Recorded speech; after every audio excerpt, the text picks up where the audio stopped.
Welcome back for another adventurous dive into the whimsical world of logging. So much of the industry now is mechanized. The most physically demanding part of the job now is walking from the pickup to the machine, and even then most fat machine operators try to park as close as they can to their truck because God forbid someone gets some exercise.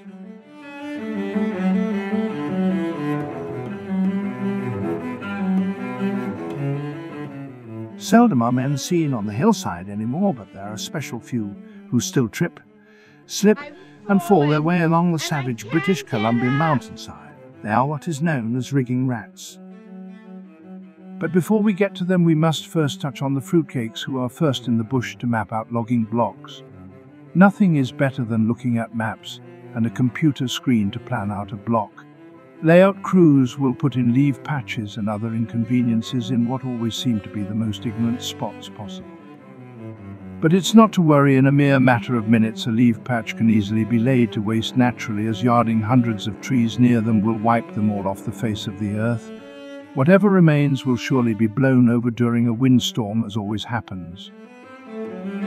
They also habitually make sure any lift that could be had is lost, adding in stupid flat areas in the back end to ensure you will be ground pounding the last 150 feet of the hill. And somehow in these beautiful pockets seem to grow the smallest of trees to ensure you have the weakest tailhold imaginable. It's almost certain it will have to be tied back 5 different ways. Once the block has been laid out by some delusional person with no clue how grapple yarding works, the handfallers come in. As hard as the industry may try to cheap out and get a buncher to cut all the trees down, on steep and unforgiving terrain, handfallers are still needed. The fowlers are often just as crazy as buncher operators, coming to work either completely hungover or still so wound up from last night they are flying up the hill ready to dog in. In either case, this intoxication explains the lack of bucked logs on the hillside, leading to a myriad of disasters during the yarding process. One can only pray some logs will be able to get yarded at some kind of suitable length, even if they are only ones that have been nailed on high stumps they left behind in their devilish stupor. Then there are those fallers who are not complete alcoholics. These princes act similarly to truck drivers and go around telling the loggers how everything should be done because they know best. It is an absolute shame they never stick around after their 6-hour shift and finish the day with the rigging crew. It would be great to watch them deal with all their unbucked wood, high stumps and other hang-ups they leave behind. With all the wood now on the ground looking like something that resembles the aftermath of Hurricane Katrina, come the rigging rats to clean up the mess. The first work in order is that of notching stumps and stringing guy lines for the yarder so it doesn't pull itself over. This is always a fun task because usually the stumps are buried in woody debris or dirt from the road crew or other machine operators who go in ahead of time to cream off the front end. After the guy lines are out, it's time to pull the straw line to the first tailhold. And if the line is being pulled uphill, this is where we will separate the men from the boys. All that will be heard for the next hour is the sound of the yarder idling and men grunting and gasping for breath. The only words ever uttered are just expletives spoken only between breaks to catch one's breath. After this brutal task is complete and the haulback has wound its way around onto the hill, comes the moment of truth. As the tension on the line increases, the suspense builds. Will the tailhole hold firm? Or will we witness the chaotic disaster that ensues when the force of nature proves too strong?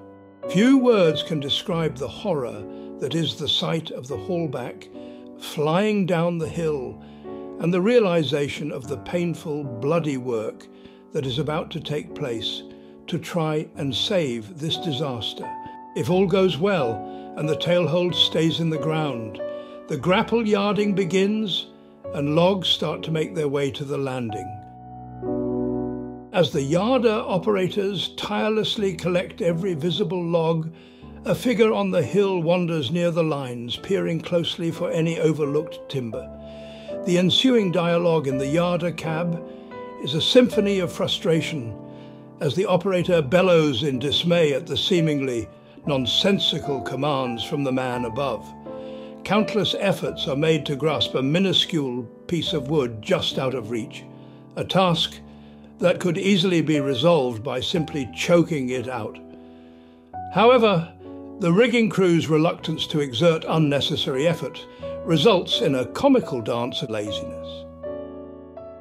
Finally, when the hillside is laid bare of logs under the lines, it's time for a road change. Standing outside below the yarder in the landing is the chaser. He spends most of his time standing in a puddle of mud, getting soaked in the rain, trying to tend to a fire. From time to time, when the yarder engineer calls on him for something, they play a game of charades using bizarre hand signals through the window to try and communicate what the hell needs to be done. In this instance, the chaser needs to hook the straw line to the haulback so the guys on the hill can begin the road change. With any luck, the chaser attaches the straw line without tying it around the grapple in a knot. And hopefully within 30 minutes, everything is done without any lines rocketing away into the abyss, and the chaser can hook everything back together again. Once again, the yarder tight lines for the moment of truth, and we can see how many wraps were put in the haulback by the rigging crew during the road change. This precious experience can become greatly eye-straining, especially when the lines have an innumerable number of wraps in them. Trying to figure out which way the lines must be spun in order to straighten them out is a joy only true loggers can relate to. When it's really bad, it turns into a Hail Mary of guessing which way the lines need to be spun. And finally, the lines get unwrapped enough that the lines can run without burning them into one big slinky.